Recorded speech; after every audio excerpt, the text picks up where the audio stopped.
bukan di Konoha, namanya bikin kebijakan serampangan, bikin heboh terus minta maaf gitu ya, terus klarifikasi. Ini yang dilakukan lagi-lagi oleh Komisi Pemilihan Umum atau KPU. Sebelumnya sempat heboh di mana KPU ini kekeh gitu kan ya, bakal merahasiakan data-data capres cawapres gitu kan ya nantinya, dan termasuk ijazah di dalamnya gitu kan ya.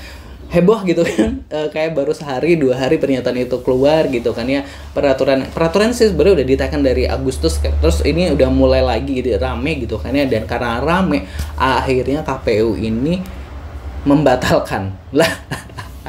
aduh kacau. Kita akan reaction dulu pemberitaannya seperti apa dari suara.com. Positive people, jangan lupa subscribe Aksanesia terlebih dahulu. Membatalkan keputusan KPU nomor 731 tahun 2025 tentang penetapan dokumen persyaratan pasangan calon presiden dan wakil presiden sebagai informasi publik yang dikecualikan KPU.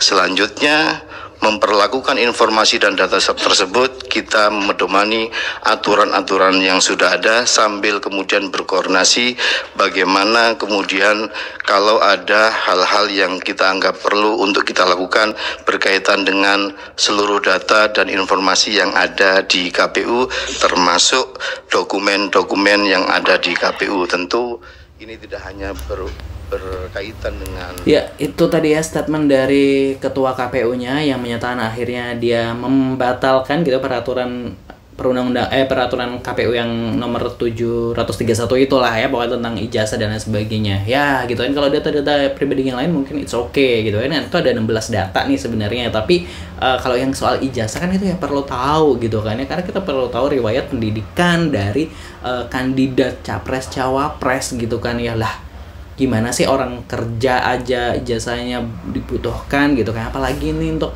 level pemimpin negara bos gitu kan ya. Dimana logikanya gitu ya. Langsung aja kita lihat dulu komentar-komentar netizen. Cek ombak kalau nggak respin, anteng kalau nggak bergejolak minta maaf, batalin. Sebenarnya berita isu apa sih yang kalian tutupin gitu ya. Suara rakyat sekarang lebih kuat gitu. Viral dulu baru minta maaf. Selama kardus digembok jangan harap gitu ya. Pak mending mundur aja deh gitu ya. Semangat berisik terus ya warga-warga negara Indonesia yang tercinta, supaya kita nggak dibodohin sama para pembantu kita yang lagi kerja gitu ya. Betul, kita tetap harus berisik. Jangan pernah lelah untuk berisik wahai warga RI. Berani-beraninya dia ngelangkahin presiden demi geng Oslo gitu ya. Kebiasaan cek ombak, audit nomor rekening semua pejabat KPU gitu ya. Siapa sih yang nyuruh ketua KPU bongkar gitu ya. Lebih banyak minta maafnya daripada kerja yang benar gitu ya. Dia kira netizen bodoh kali ya, WKWK. Hati-hati Pak, jangan ngasal. Aura Fufafa mau jadi Pilpres 2029 gitu. Saya kadang baca berita itu untuk cari berita dari pemerintah yang lucu-lucu. Aduh, nyari berita pemerintah yang lucu-lucu ya. Tolol jadi pejabat KPU RI gitu ya. Pengen nyoba dinepalkan ya, apa ada aja bikin aturan lu kocak gitu ya. Mundur Pak, digaji pakai duit rakyat tapi kerjanya kok mau ngeremehin rakyat gitu ya. Aturan dibuat seperti memiliki keuntungan untuk segelintir elit gitu. Elit ini seperti mampu mengendalikan semua lembaga. Ingat baik-baik, rakyat sudah sangat pintar, dan asal kalian tahu negara ini milik seluruh rakyat, bukan milik elit sembahan kalian. Tolong sadarlah kalian. Itu tadi ya komentar-komentar netizen ya. Ini buah dari kita berisik ya. Kalau ada ketidakadilan, ada kejanggalan, ada keanehan, kita harus wajib berkomentar gitu kan ya, demi negara kita lurus gitu kan ya. Jangan didiemin gitu. Kalau didiemin nanti yang ya elit-elit yang mencari keuntungan buat golongannya doang ya bakal terus-terusan seperti itu. Kalau menurut Bas People gimana? Tulis di kolom komentar. Jangan lupa subscribe.